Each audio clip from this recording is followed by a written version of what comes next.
देश में अब सावरकर पर घमासान मच गया।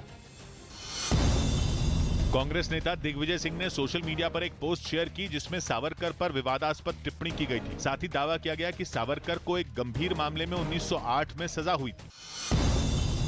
हालांकि बीजेपी ने यह पोस्ट सामने आते ही दिग्विजय सिंह को निशाने पर ले लिया और उन पर सावरकर के बारे में गलत प्रचार करने का आरोप लगा दिया। कांग्रेसी तो चाहते हैं कि केवल इस देश की आजादी में वो केवल नेहरू परिवार को महिमा मंडित करे। साथ ही बीजेपी ने बताया कि सावरकर की क्रांति, देशभक्ति और चरित्र को किसी सर्टिफिकेट की जरूरत नहीं है। उधर अपने पड़ोसी सीरिया में बड़े मिलिट्री ऑपरेशन की तैयारी में जुटा सीरिया नई मुसीबत में घिरता दिख रहा है। खबर है कि सीरिया में उसके समर्थक गुटों की बीच ही खूनी भिड़ंत शुरू हो गई है,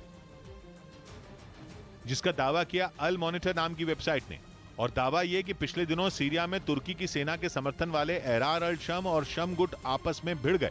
दावा है कि शम गुट ने एहरार अल शम गुट के लोगों पर अलबाब शहर में कई जगहों पर हमले शुरू कर दिए और उनके 50 से ज्यादा लोगों को बंधक भी बना लिया। दावा तो यह भी है कि एहरार अल शम गुट से जुड़े लड़ाकों और उनके परिवारों को आफरीन शहर से भी खदेड़ने की कोशिश की गई और हालात इस कदर बिगड़ने लगे कि तुर्की की खुफिया एजेंसी को बीच बचाव करना पड़ा और उसने दोनों गुटों को किसी तरह से सीज फायर के लिए राजी कर लिया। लेकिन इस झड़प ने तुर्की को परेशानी में डाल दिया, क्योंकि कुछ दिन पहले ही उसने कुर्द लड़ाकों के सफाये के लिए सीरिया की सीमा में घुसकर कार्रवाई करने का ऐलान किया था। हालांकि सीरिया में अपने हमले की कोई तारीख तुर्की ने नहीं बताई थी, लेकिन खुद वहां के राष्ट्रपति रजब तायिप एर्दोआन ने सामने आकर इसकी जानकारी दी थी।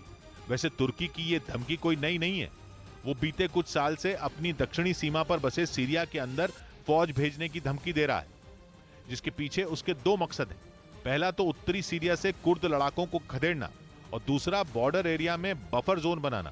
तुर्की की कोशिश अपने और सीरिया के बॉर्डर पर 30 किलोमीटर चौड़ा बफर जोन बनाने की है। तुर्की 2019 में ही यह करना चाहता था, लेकिन तब वो नाकाम रहा था।